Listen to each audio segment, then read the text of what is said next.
So today also, like, we are going to talk about a very, very important concept called rule resolution. So this is something that happens in the runtime.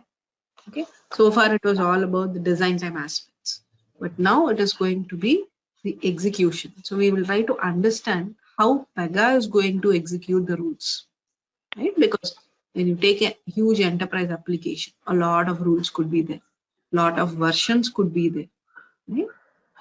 And the interesting factor here is you can have the same rule name for different rule types, correct? And it could be in different classes. Suppose there is a section called get personal information.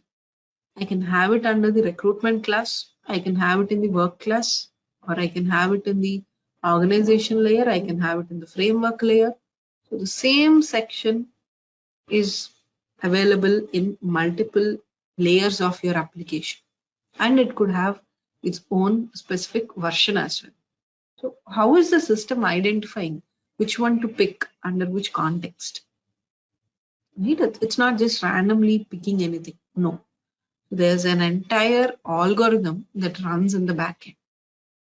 Right? So this algorithm of identifying the most appropriate rule for any given instance or for any given situation is called rule resolution. Okay?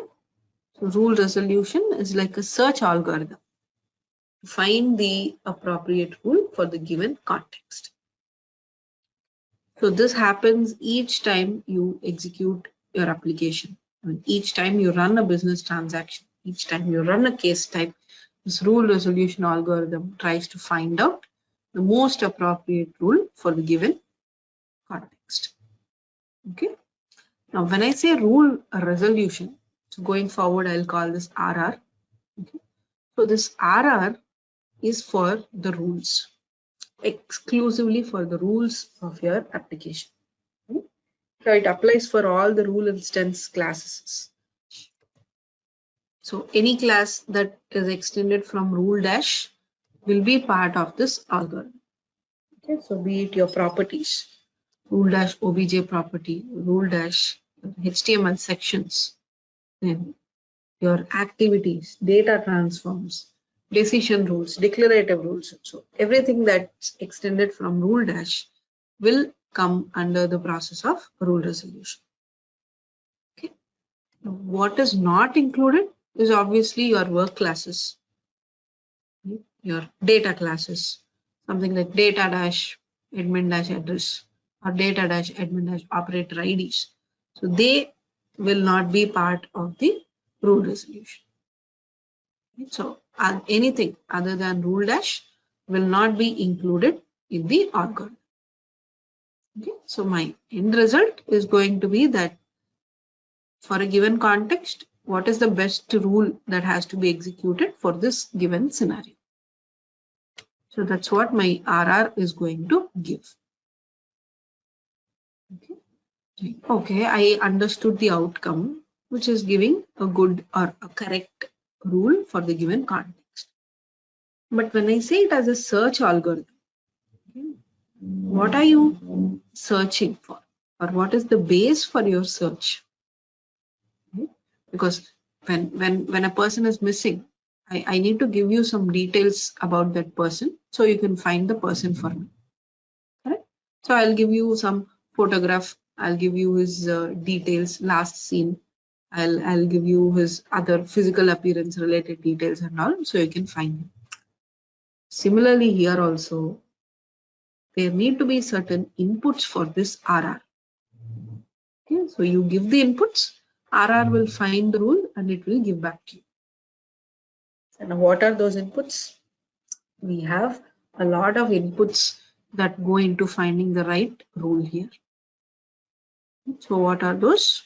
Is the first one is going to be your unique identifier of the class, unique identifier of the rule.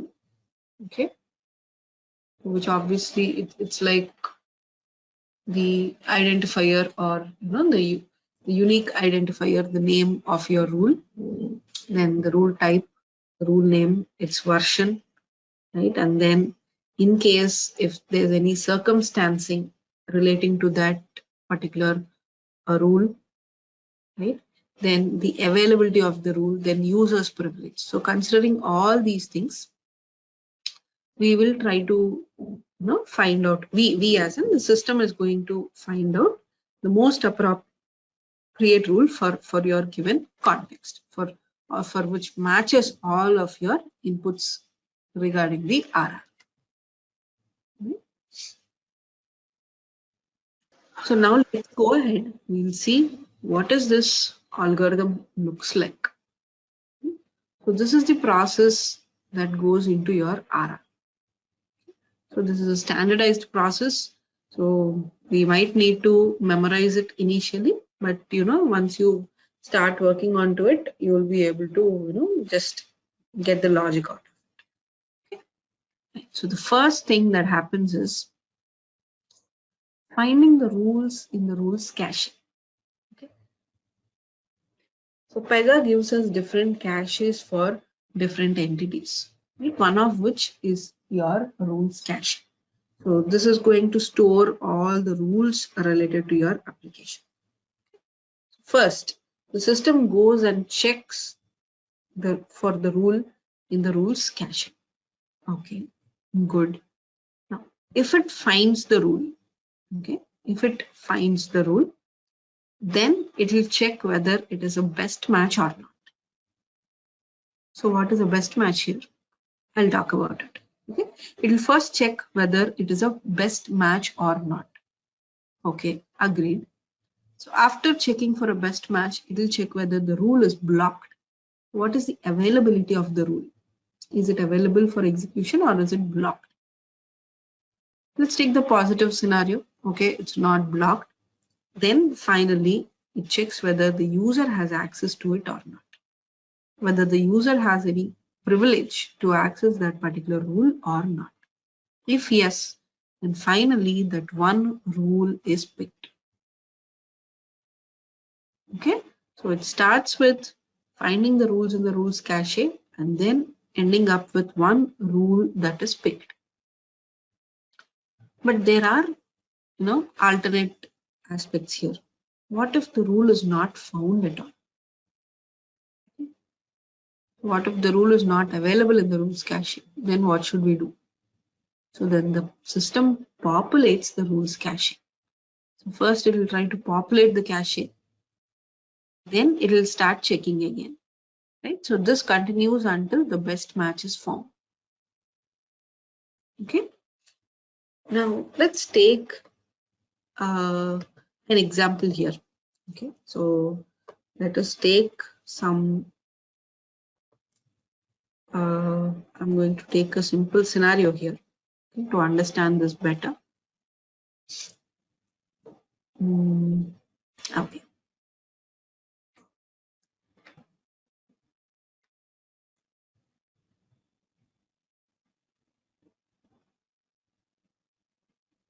Okay. I think just before jumping onto it, so let me know if you have observed this particular thing. Okay. So initially, when you have designed your case types or when you are running your Pega application for the very first time, or when you are running your case instance for the very first time, it took a bit longer. Correct? Slowly, Yes. as you have started creating more and more rules, more and more case instances, the system gains speed. Did you observe this? So this is because of your rule resolution algorithm. Initially, your rules cache is going to be empty. So the first time you are running the application, your rules cache is empty. So the system should start populating the rules cache first. Right? So it has to identify the correct rule for every instance and it has to place it in the rules cache. And later on, when you start creating more and more rules, the cache is already generated, right? So the system will just look after those rules that you have newly created. It doesn't need to go back for the entire new set of application. So this population of rules cache is probably done for the first time, and that's why it takes a bit longer for you to execute the rules. So here what we'll do is, this population of rules cache is also a separate process in itself. It's not like whatever comes into picture, it will just be populated in the cache. No. Again, the system considers this as a separate process in order to populate the cache. Okay, let's see that process as well. Okay, so you can understand this as a sub process within your RR.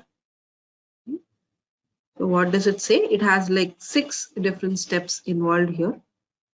So the first one says, choose rules with the correct purpose. So we'll be experimenting on each one of it today. Okay, but for now, just try to understand what they mean. Choose rules with the correct purpose.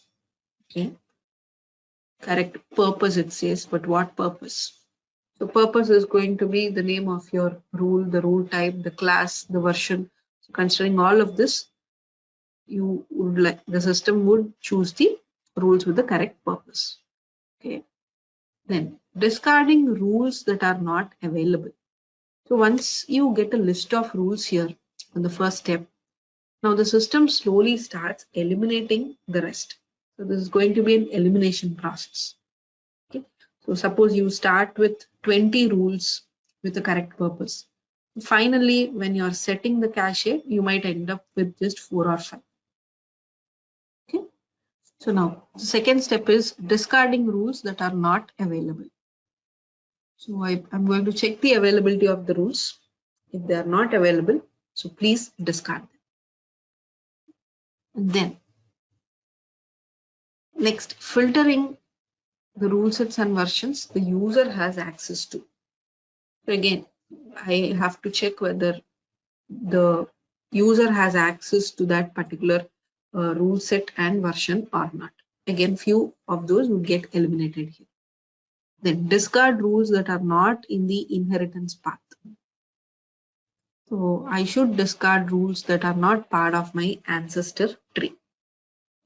Then finally, I would rank the rule sets. Sorry, I would rank the rules and then I would set the cache. So this is how the process is going to be.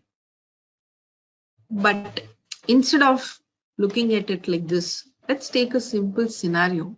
Let's take one of the rule and we'll see how the system is going to, find the best match for a particular given instance. Okay. So I am going to consider a section this time. Okay. So my section's name is create request. Okay. So the section called create request is available, this rule. Now, I would like to understand how the system is going to give me the appropriate or the correct rule instance. Okay. So one more.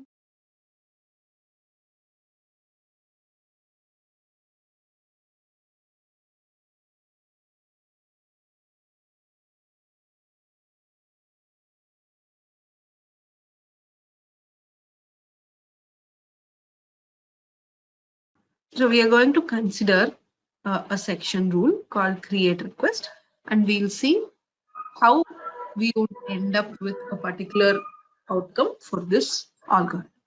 Okay. So the first step is going to be initially considering this is the very first time we are running this application. Okay. In that case, what happens is first your rules cache is going to be empty. Okay. So now the system will start the sub process of populating your rules cache. Okay. So what's the first step in your population of rules cache is choose all instances with correct purpose. So what comes with the purpose here is the name of your rule, the rule type, classes. Okay. If you observe, the rule name is create request and the rule type is section, but it is available in almost around 15 classes. So it is available in TGB purchasing work dash purchase request. It is available in TGB purchasing work dash purchase order. It's available in TGB purchasing work. It is available in TGB. Okay. So my rule that we spoke about, which is create request, is available in all different classes. Okay, could be of different versions. But the system first makes a list of all the ones with the correct purpose. So we call all of them as rule candidates. They are all rule candidates. Finally, one of which is going to be executed. This happens for each and every rule in your application. So consider this example is just for one rule, create request. Imagine how many number of rules you will have in your entire application. And for each of it, identifying the appropriate rule candidate is what the system does. So a lot of search algorithm goes back from the system's perspective. Suppose your create request one is already part of your application already. You have used it multiple times, which means the rule candidate for it is already available. Okay, so the rules cache is populated, the system will just pick it from them. But whereas for your create request which you have newly created, the system will go with this cache population first. It will go with all the elimination process and all, then only it will be executed. Now you have already created a new version of the rule, which means the older one has to be extant. In some or the other way, you don't want the older version, correct? Now, if the system considers the older one, there's no point of having a version. Right? So for each change that you make, it could be on the rule availability, it could be on the versioning side, it could be on the circumstancing side or whatever. The system always checks whether this rule is correct for the given context or not. If it's already available in the cache, then it doesn't need to. If you have created a new version or made some changes and all, then yes, it will go back, populate the cache first, then it will check for the rest of the steps. Okay. Okay. So my step one has now I have around around 10 to 15 rules with the correct instances. So these are my rule candidates. So slowly we will start the elimination process and we will see how many we would end up with. Okay. Now what is the second step is discard the rules with availability set as not available. Okay. Now for all the given rule candidates, I'm going to check the availability. If for any rule candidate the availability is not available, I will be discarding. Okay. So out of all of these, I see the highlighted ones are set to not available. So directly the system is going to discard these rules from the rule candidate. Okay. So like I said, as an elimination process, now we have a lesser number of rule candidates. Then the third step is discarding inapplicable rule sets and versions. So what is this inapplicable rule set and version? So how do I say whether that's inapplicable or not? So this depends upon the operator's rule set list. Now each of your rule candidate is compared against the operator rule set list. Okay, if it falls within the operator list, yes, those would be available. If not, they would be discarded. Okay. Now there's a simple logic that goes behind. So look at this third bullet point here. Okay, I'm going to read this out. To be included in the results, each rule candidate must belong to a rule set listed on the operator list. First standard or the first thumb rule is if it has to be included, it has to be part of the operator rule set list. Okay. Then each must have the same major version. So we are considering the major version here and it has to be the same. whereas minor version can be less than or equal to the one mentioned on the operator profile. What is happening? Two things.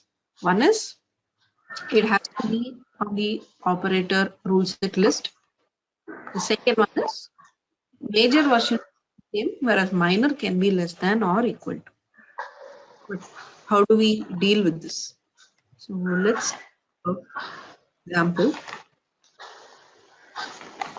Operator rule set list here. Look at the bullet point 4, where we are considering operators rule set list has two rule sets: purchasing O201, TGB O301. Now I will compare all the given rule candidates with these two rule sets. Okay, so for purchasing, it has to be O1. For TGB, it has to be O301. So let's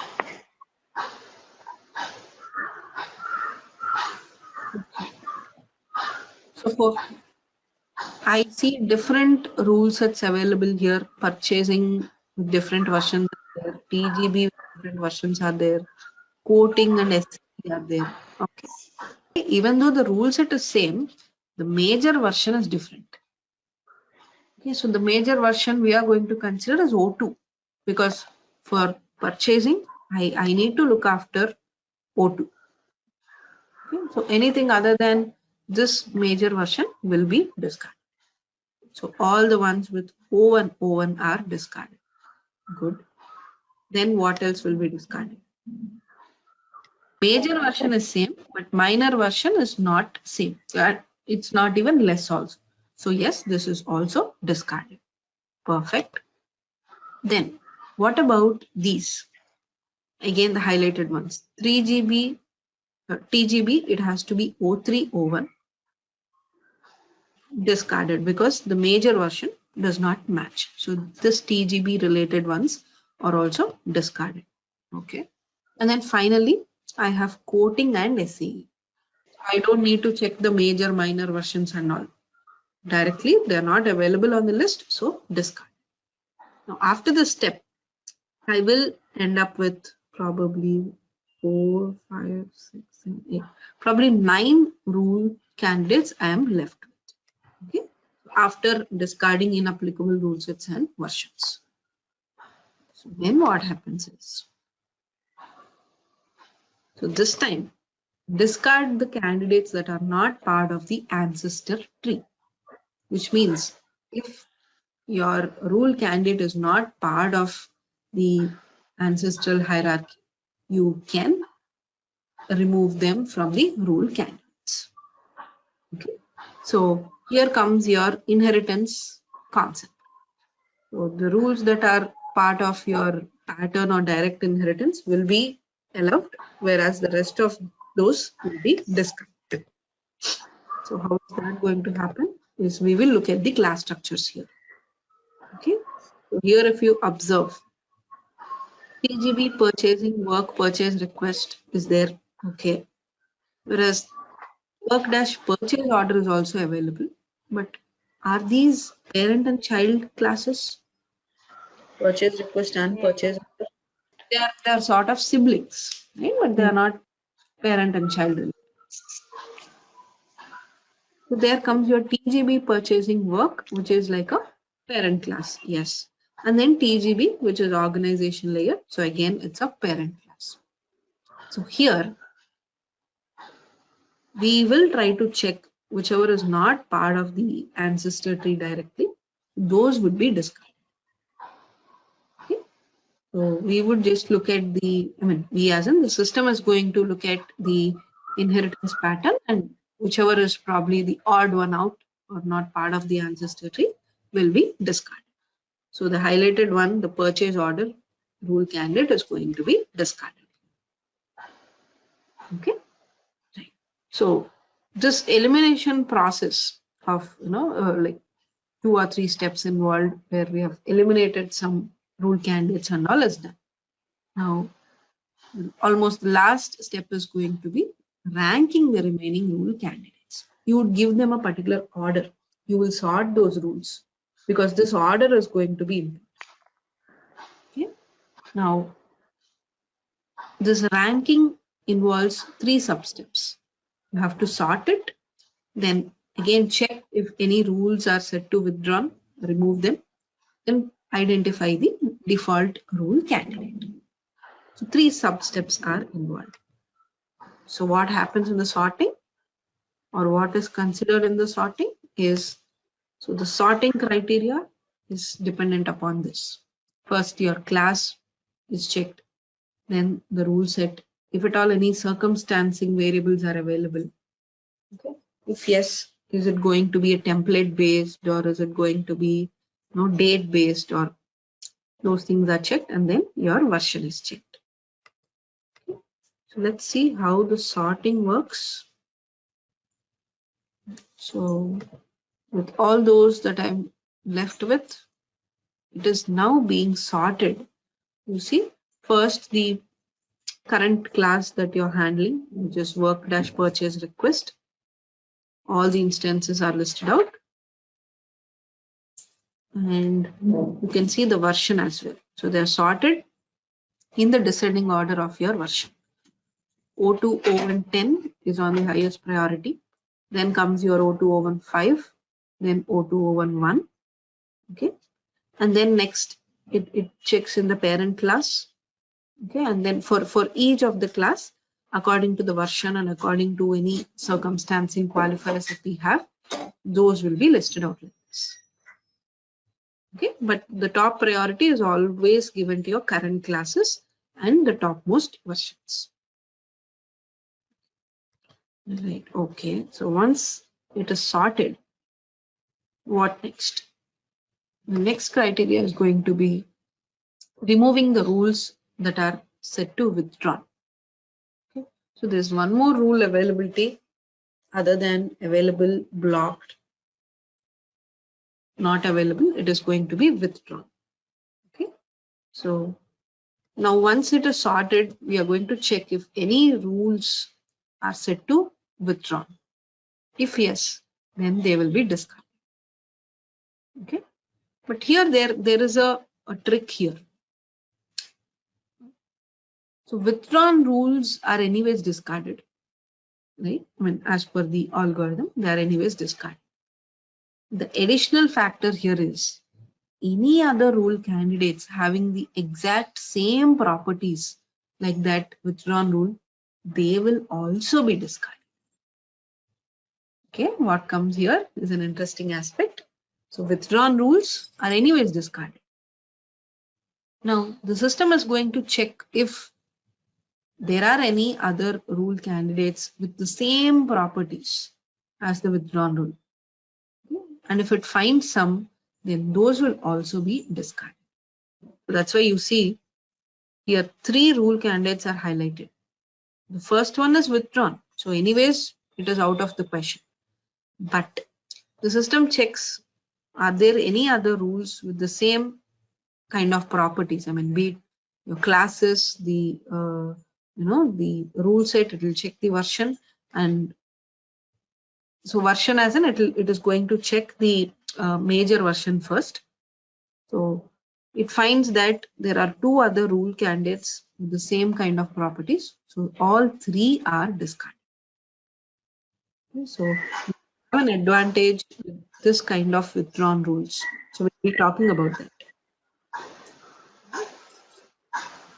So rest all so far is if they satisfy the criteria, they're discarded. But here with the withdrawn, it has got some additional capability. Not withdrawn rule, it will also take away any other rules that match with the withdrawn rule. So the step before this is going to be your sorting.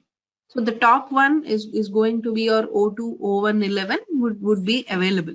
Okay, that will still be there. Whereas the rest of these 3 will still be discarded.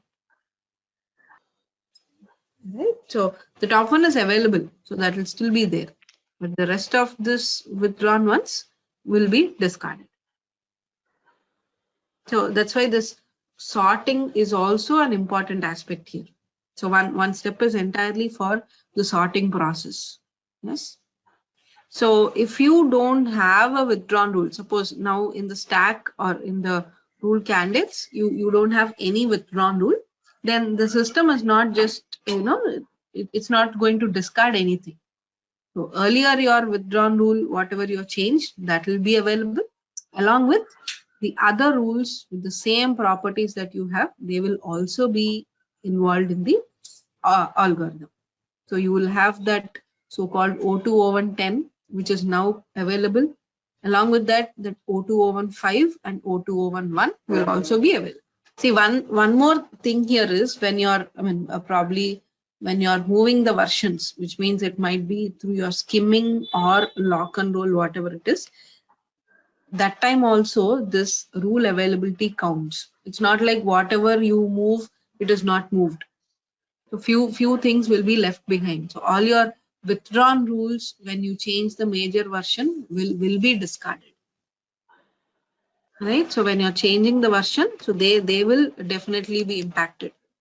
Right? So if you decide that the rule is not, probably you no longer want to use the rule, and that's the purpose, you have withdrawn it, right? So the system will discard those rules when you're dealing with this process of skimming and all. Okay, so here if you observe, let me just do this. See now, so look at this part, okay, where depending upon the rule availability, it is decided whether the rule is carry forwarded or not. Okay, so if you observe, with respect to the major version, the withdrawn rules are not moved forward. So they are discarded at that point itself. Okay, and the major concern is going to be my major version only. No, that's what I would be checking with respect to the other rule candidates. Right. So coming back again, yes, my withdrawn rules give me, an extra privilege that the remaining ones with the same properties will also be discarded. Fine. So then comes the last step, is determining the default rule candidate. Now, what is default rule candidate? Is in the given sorted order, the system checks, is there any rule candidate without any qualifier? No circumstancing, nothing. So if it doesn't have any qualifier, the first one that the system finds out is going to be your default rule candidate. So here of which I found that the third rule candidate is the first candidate without any qualifiers. So this grayed out one is going to be my default rule candidate. Okay, good, I found it. Then what next? All the rules below the default rule candidate will be discarded here. Okay, so all the rules below the rule candidate will be discarded. Okay, so finally, I am now left with the 3 rule candidates, out of which one is the default one and other 2 have circumstances. I am left with the 3 rule candidates like this, with which the cache is populated. Okay, now I started up with around 20 rule candidates. Now I ended up with 3 rules to set the rules cache. We have just completed this part of the process, so which is for populating your rules cache. Okay, so let's continue. The next, what should happen is, this part is completed, my population of rules cache is done. Then what happens is, I have 3 steps involved: finding the best match, check rule blocked, and then check user access. So 3 things. Let's see. So the first one is finding the best instance. So what is the best instance here? So of the 3 rule candidates, I see 2 of them are related to circumstancing and one is the base rule. Okay. For example, the first one is based out of a qualifier called some supplier is equal to restricted. If on the given context of the case execution, if some supplier property is set to restricted, then this highlighted rule is going to be picked. Okay, so this is completely a context-based thing that the system checks. Okay, so a property called supplier is there, and if that is set to restricted, this highlighted rule is picked. Okay, if not, no, if supplier is not restricted, then what happens? So then it is discarded and the system checks for the next available option. So here there's one more qualifier, which is date less than 1st June 2000. So if that is the case, the highlighted one is picked. If not, that is also discarded. And then finally, I'm just left with one rule candidate. Okay, because none of the others matched my criteria. So the system is going to consider the base rule. Okay, so this is going to be my best instance now. The next step is checking if it is blocked. So is this rule available or is it blocked? Will be checked. No, this rule is available only. Fine. So probably your last step is going to be check if there are any privileges for the user. So we know privileges are for each specific rule, right? For an operator to access it. So check if this so-called operator who's working on, does he have access to, run that or execute that particular rule? So there is no privilege defined here. So the user does not need any special privileges or special access requirement. So yes, he can execute this rule. So finally, towards the end, the user is able to run this transaction, and yes, the correct outcome for this so-called search algorithm for create request is going to end up with this rule candidate being executed from TGB, purchasing, work, and then of the version 02, 01, and 5. So likewise, this happens for each and every rule that you work with. So imagine how this process works when you're dealing with an enterprise application.